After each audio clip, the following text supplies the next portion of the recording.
Welcome to the Rock Music Alliance interview sessions. I'm your host, Cole Coleman, along with Claudio Pesavento from Mahogany Rush and the Chris Squire Band.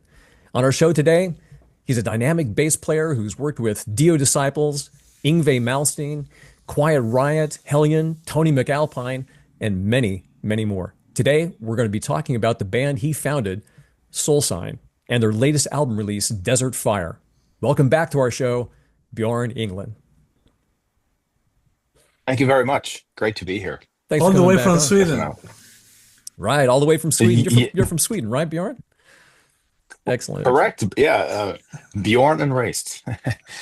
Bjorn, Soulsign is an all-star band. Tell us about the current lineup of players and what bands we would know them from.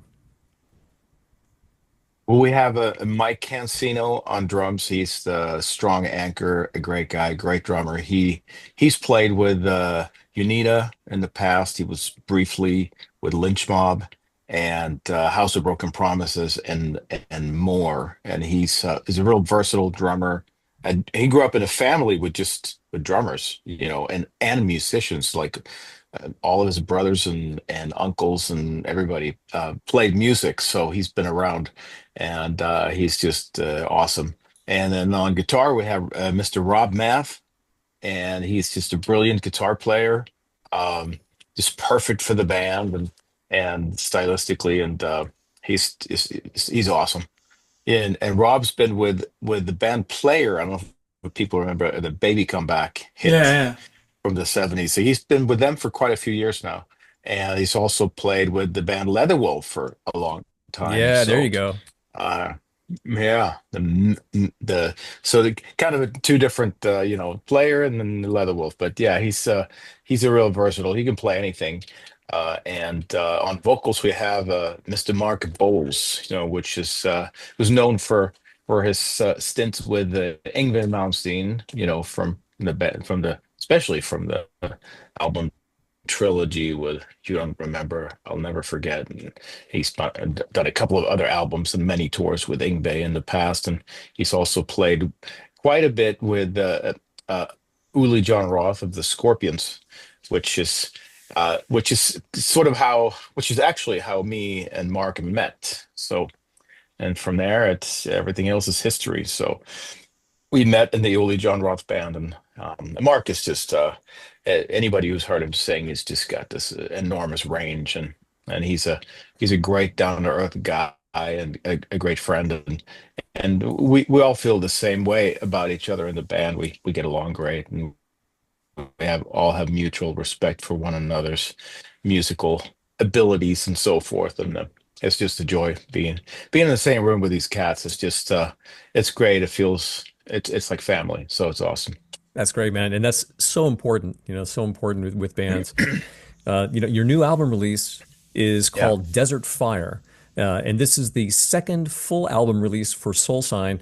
Tell us about recording it. Did it come together quickly, or did you have to do it here and there over time? It was a little bit here and there over time. The drum and bass tracks were recorded at the same time in Palm Desert out by Mike, the drummer, Mike Cancino's studio. And the guitar tracks we did here in my studio, and then the vocal tracks were done at Mark Bowles' studio out in Las Vegas. So it was a little spread out, but we try to play as much live as possible, and the drums and the bass especially, which really is a cool thing. To if you can do that, it, I try to replace some of the bass tracks, but it's hard, when you don't play. The drummer's not playing with you, but when you both are playing at the same time, you may not have perfection all the time, but you'll have this Feeling. cohesive vibe, yeah, and grooves Yeah. that you can't replace. Like, no matter how many times you try to retrack it, you might get more flawless, so to speak, but you sort of lose the groove, and that's a very interesting aspect of it. But yeah, so it was recorded a few different places, but came together, and haven't played a lot together before. It's when you record like that, it could work. The fact that we know each other, and we kind of you have keep in mind when we play, we keep in mind each other's playing or singing and whatnot. So Yeah, I want to touch on that just momentarily. Your album, checking it out, it's very organic sounding. I mean, it's like it's you guys in the studio all setting up and just playing is what it sounds like. So often today you got people laying down drum tracks and then it's triggered. They'll go in, they'll go back and they'll MIDI trigger sampled sounds, and which sounds great. That sounds good, but there's yeah. something to be said for just getting in there and playing. Now Claudio's a producer; he's done a lot of producing. So Claudio, what do you find today along those lines? Like when you're recording people, are they wanting to do more like just set me up and let me record, or they want to do more triggering, that kind of thing? Well, in the old days, we wrote the songs in a big studio with SSL, and it cost a fortune to record the album. And we never have before the studio, we didn't know what's gonna happen. We just were there and just jamming. But today, with all the tools and the Pro Tools, all the stuff, I record keyboards and I send them to Europe, and they take it and that's it. I mean, it's not like we talk a lot about it. It's just, it had to be spontaneous in my opinion, especially when you don't work together. I mean, I understand, you have to be together in the room, to record drums and bass. It's good if the band is together, all together at the same time. Even if it's gonna be a rough session, like just one take, whatever. But I like the old way, honestly. Yeah, me too. I like There's today advantages you to save both. money you save money today, but the sound that you got on those days is totally different than today. Yeah, and Warmer.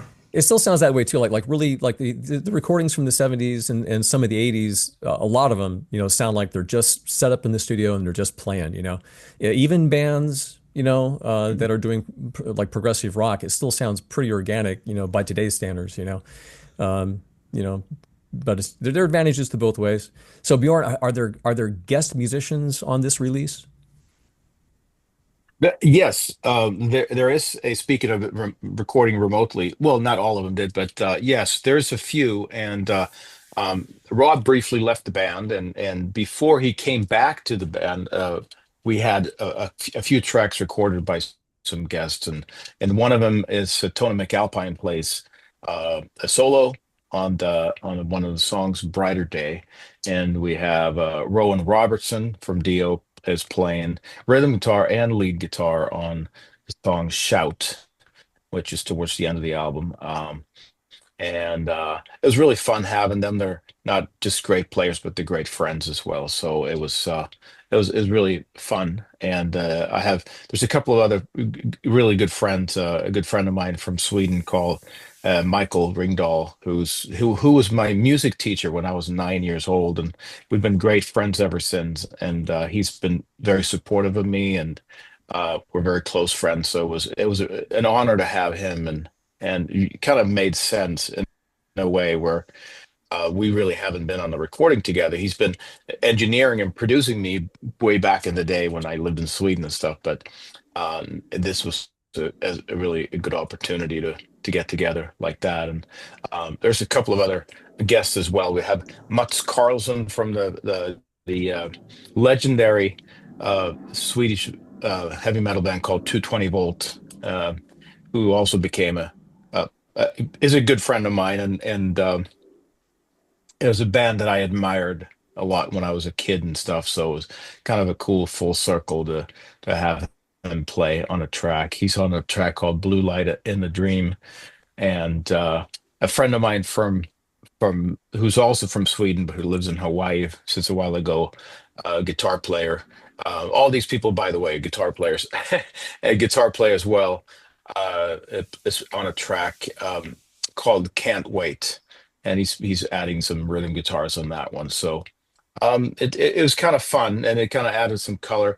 But at the same token, Rob is also on every single track except for one, I think Rob plays on. So he's there coloring and adding a lot of stuff, and so keeping the cohesiveness of the sound of the soul sign that way, in a way. And Rob is just so phenomenal.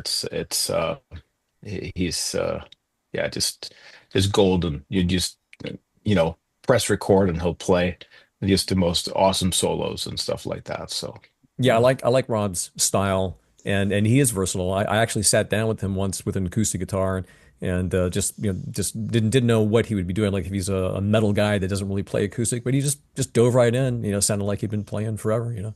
He knows a lot of stuff. yeah, So let's take very a sample. spontaneous, and it's kind of Yeah.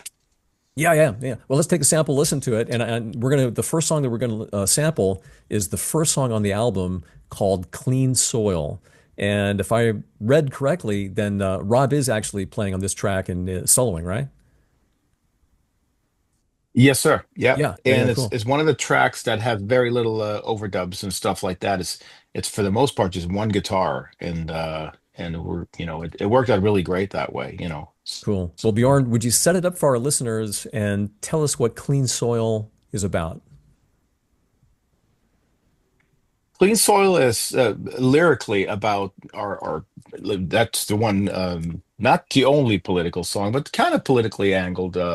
How messed up and corrupt things can be, and the media trying to brainwash people, and teachers trying to brainwash kids in school and things like that. And basically, I want to live on American soil, but I want to live on clean American soil, basically. And The land of the freedom. the land of the free, and let's keep it that way, basically. Yeah.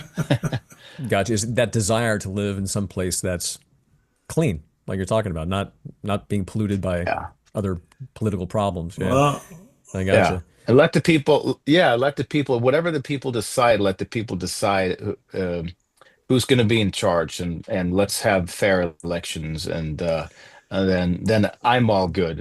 Whoever the people decide, then we live in a true democracy, and then we have freedom of speech and all that stuff is so important too, and just let the people run the country, not the government. yeah, we should have a heavy metal president. Well, they keep every year Alice Cooper keeps running for president. He's still running every year, and I vote for him. And it would be really? It would be very interesting if one day people write in enough, and it's like, Yeah. oh my God, Alice Cooper won. But every year, Bono, He's a very Bono well-spoken ran in- for Yeah. I would become love to the have Alice governor, Cooper. right? It would be very interesting. So, guys, here we go. From the Yeah. Soul Sign album Desert Fire. Here's about a minute and a half of their song Clean Soil on the Rock Music Alliance.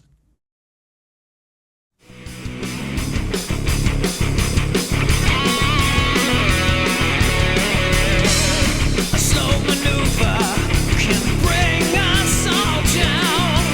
Wake up now, or we will all drown in a land of the free.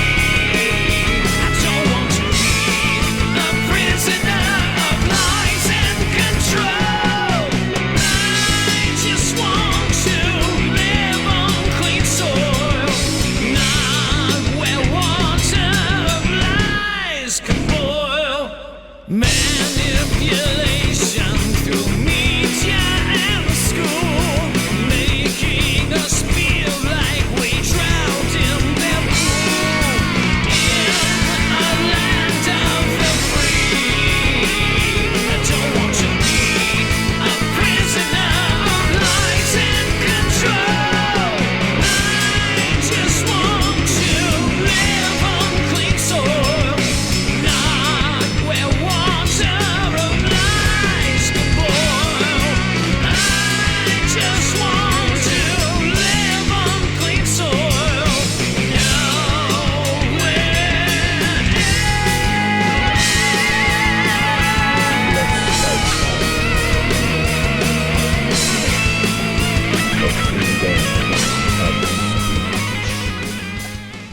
Hey, that was Clean Soil from Soulsign's album Desert Fire. Yeah. I like the energy in that song, Bjorn, and how the chorus is built around that line. Because like usually in Yeah. songs, even my own songs, choruses tend to be more chordal, Yeah. so but you've got a Yeah. pretty wicked fun line that is the Yeah. chorus. It's cool.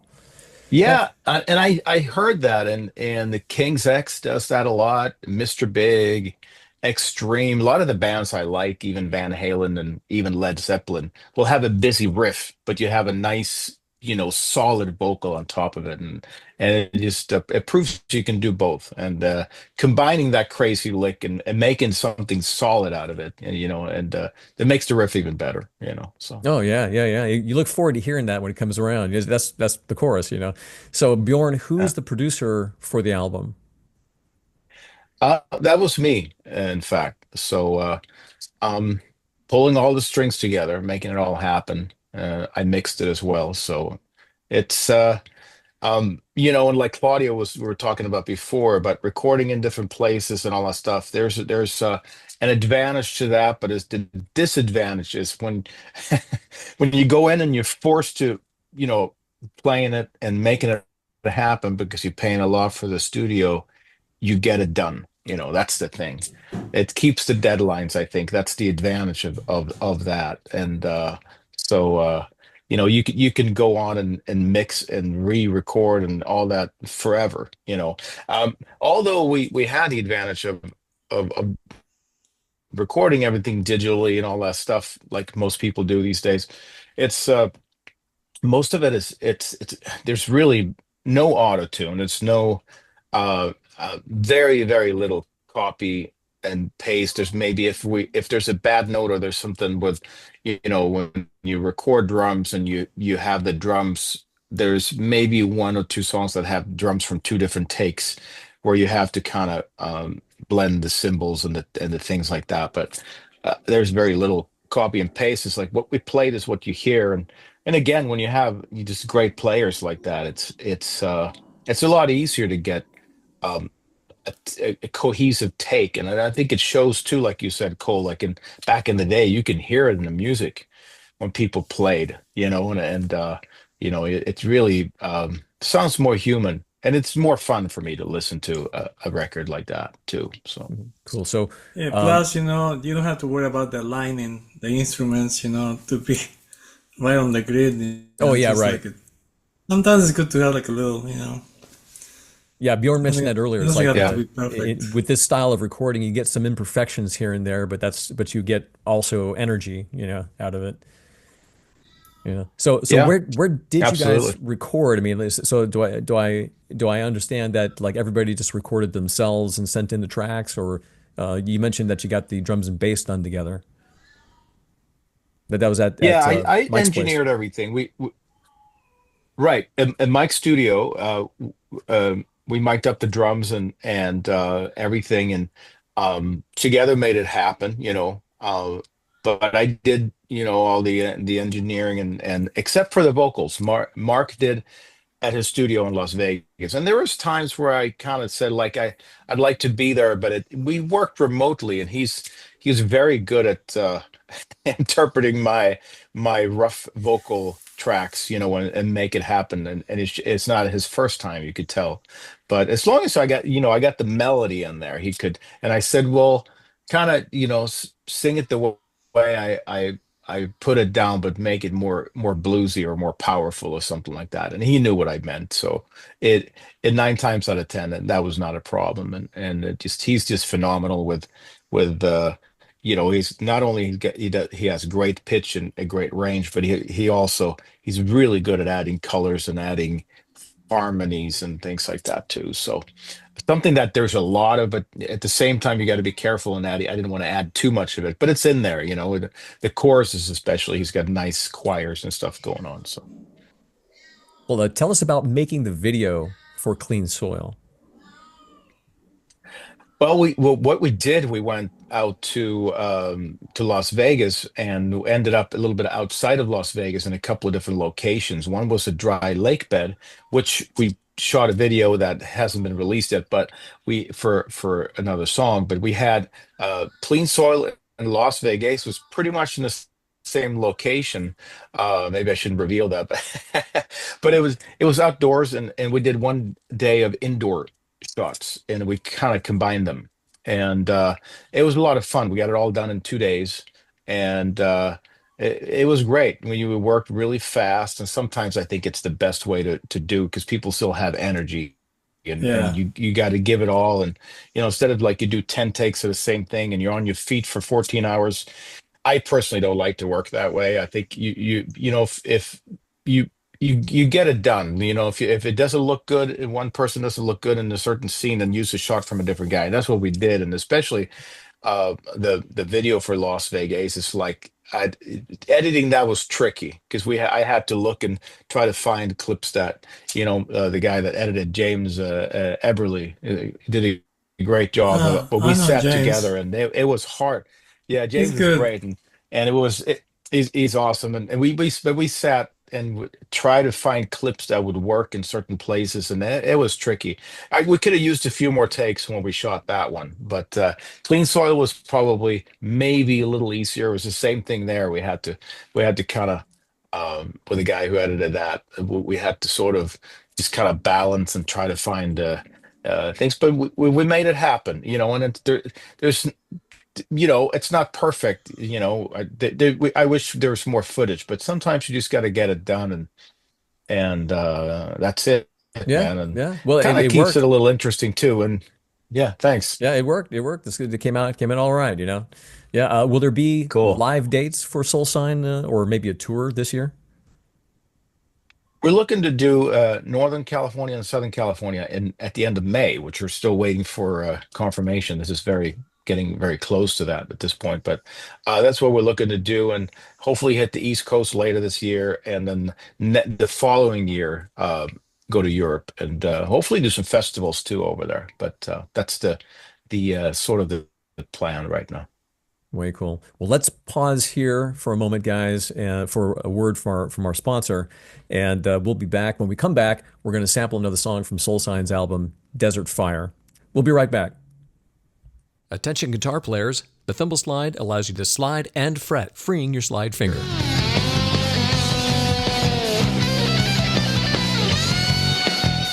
The thimble slide is a mini guitar slide designed to be worn on the tip of your finger, about halfway down your fingernail. When worn there, you can still bend your finger, and most importantly, it's allowing enough of your fingertip through so you can still press the guitar strings.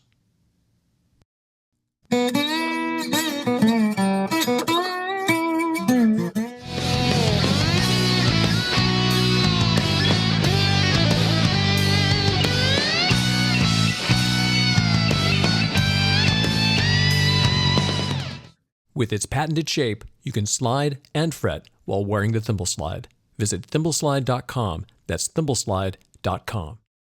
Hey everyone, I'm Katie Daryl from the Top 10 Revealed, and you're listening to Rock Music Alliance. Arr! We're back with Bjorn Englen on the Rock Music Alliance. Bjorn, are you the only writer in Soul Sign, or do you collaborate? I collaborate.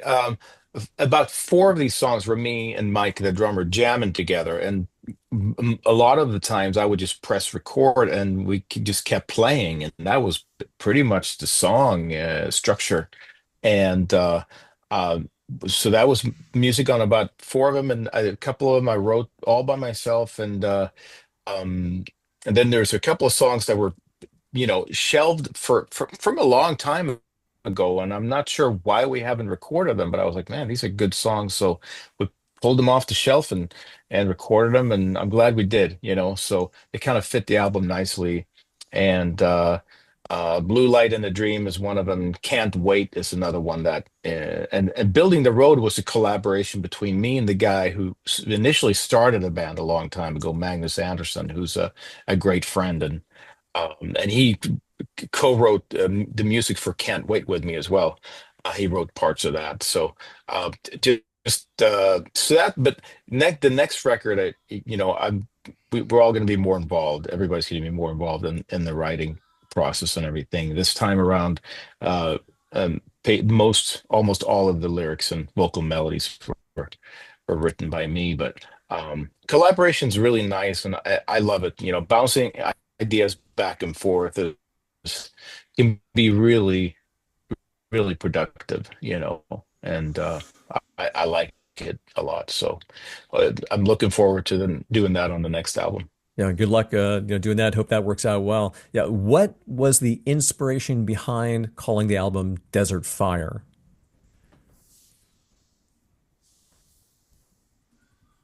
We recorded the basic tracks of drums and bass out in the Palm Desert at Mike's studio, and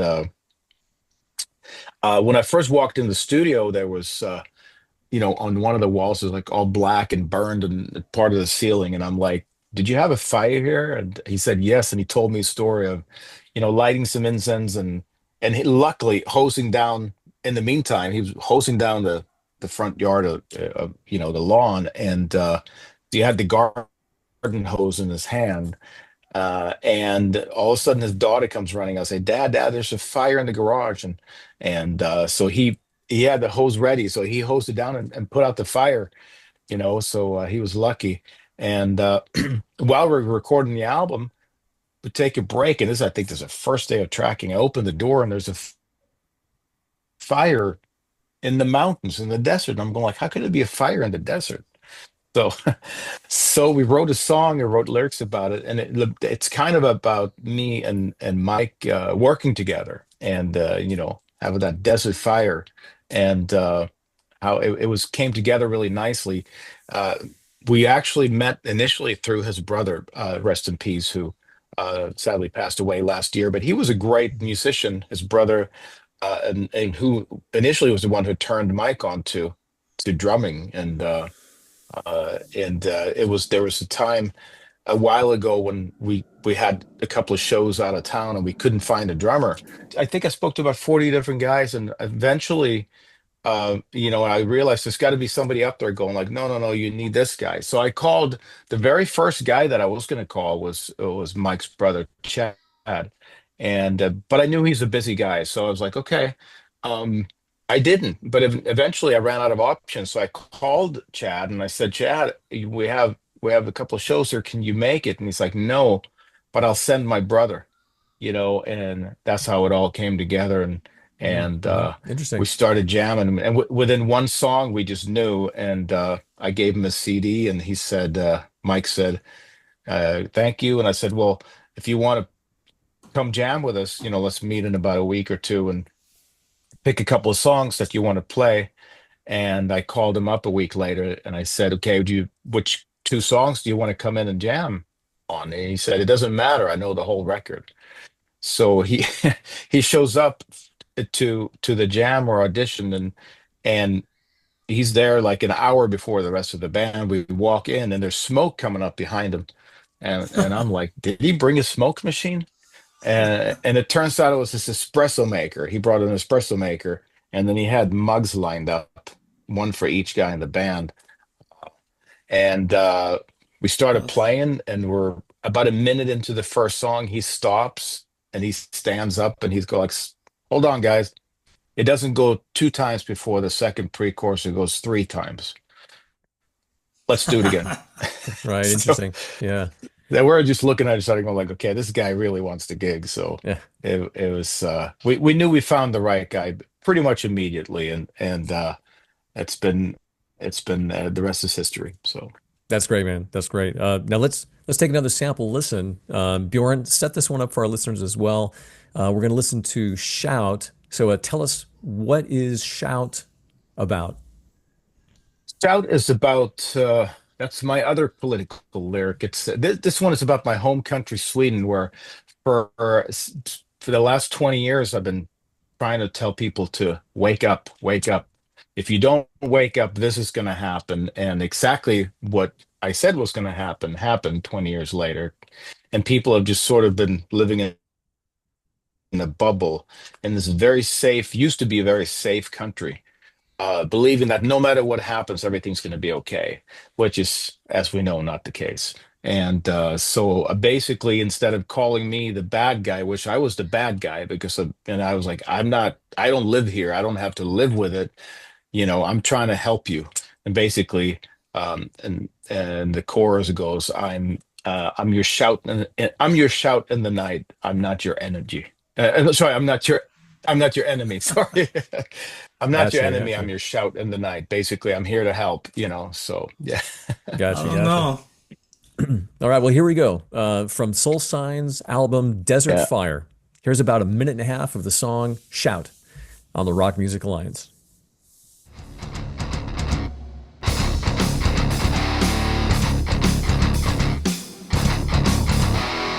Why can't you see? Truth is swallowing you. I'll help you. I am the shout in the night for you. I'm not your enemy.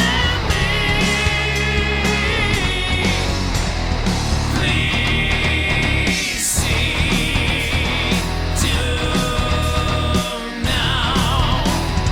Why is it so hard?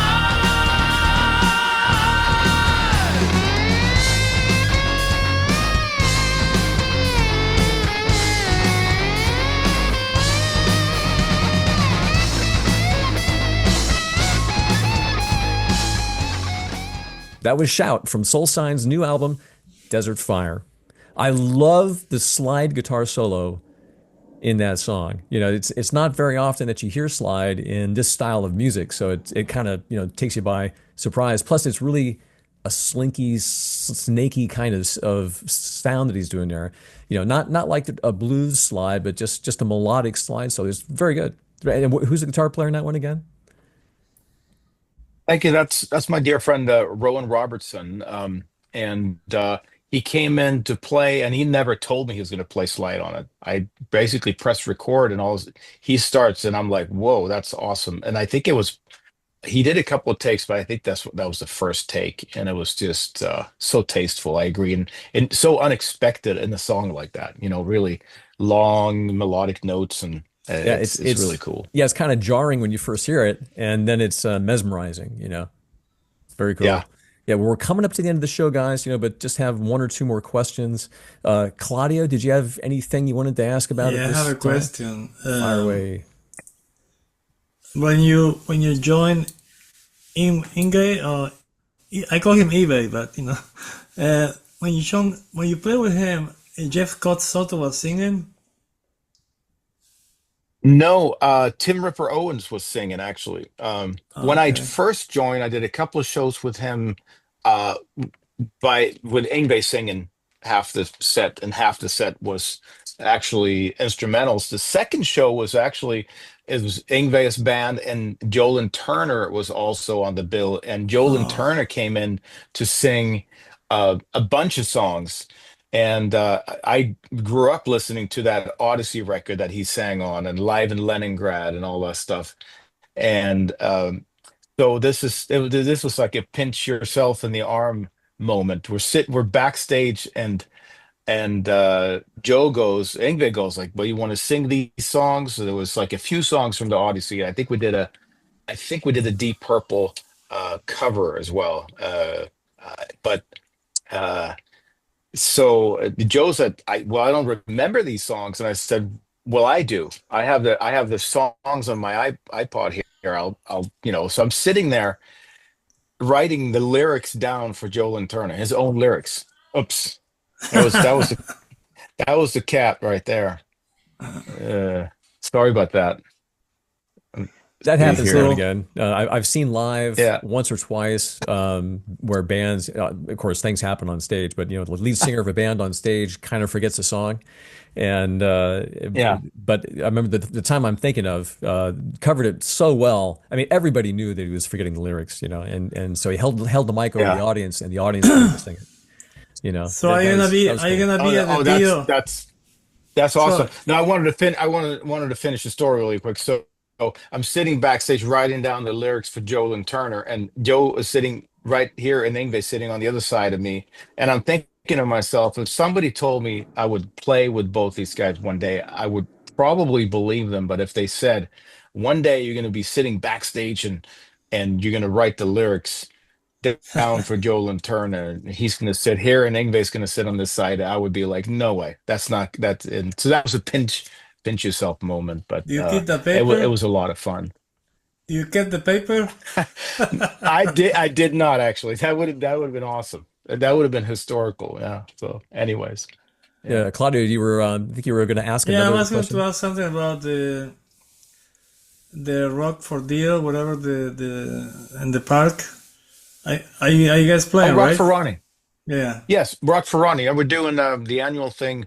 We are going to be playing. Yes. So we're playing, and Sebastian Bach is playing. I think is Kill Devil Hill is playing as well. Yeah. And then there's going to be like an all-star jam. So it'll be a really good day. They changed the Fun. location, right? They did. It's going to be down by forget the name of it exactly. Down by the museum down at Griffith Park, outdoors. So it's going to be. I think it's going to be a cool location. I don't know the exact spot, but I love the idea. You know, geographically, it's a good location, I think. Well, Bjorn, I just wanted to check as well on any updates for Dio Disciples. So if there's any other updates, you can tell us, any tour dates this year. Nothing yet confirmed. We were looking to go in the summer and do some festivals out in Europe, but we have actually nothing confirmed. So doesn't look like maybe we'll do that this year. But so unfortunately, I wish I could say yes, but Gotcha. because we've been dying to get back out and play again. So So once again, for me then, at the Rock for Ronnie event coming up here in May, who's playing? Is it going to be just some Dio songs, or is it Dio Disciples? Sebastian Bach. Right.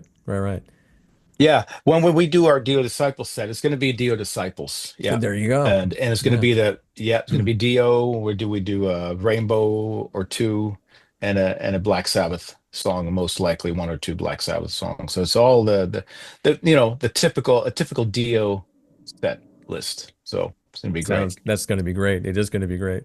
And well, there you go, guys. That brings us up to the end here. So once again, before we go, tell us the live dates for Soulsign. Live dates are in May, at the end of May in Northern California and Southern California. I don't have the exact dates and the exact dates and venues at this time yet, but hopefully soon. Well, Bjorn, congratulations on the new album for Soulsign, Desert Fire. It's great to get new stuff out there. And what websites should people go to find out about Soulsign and your releases? soulsignband.com.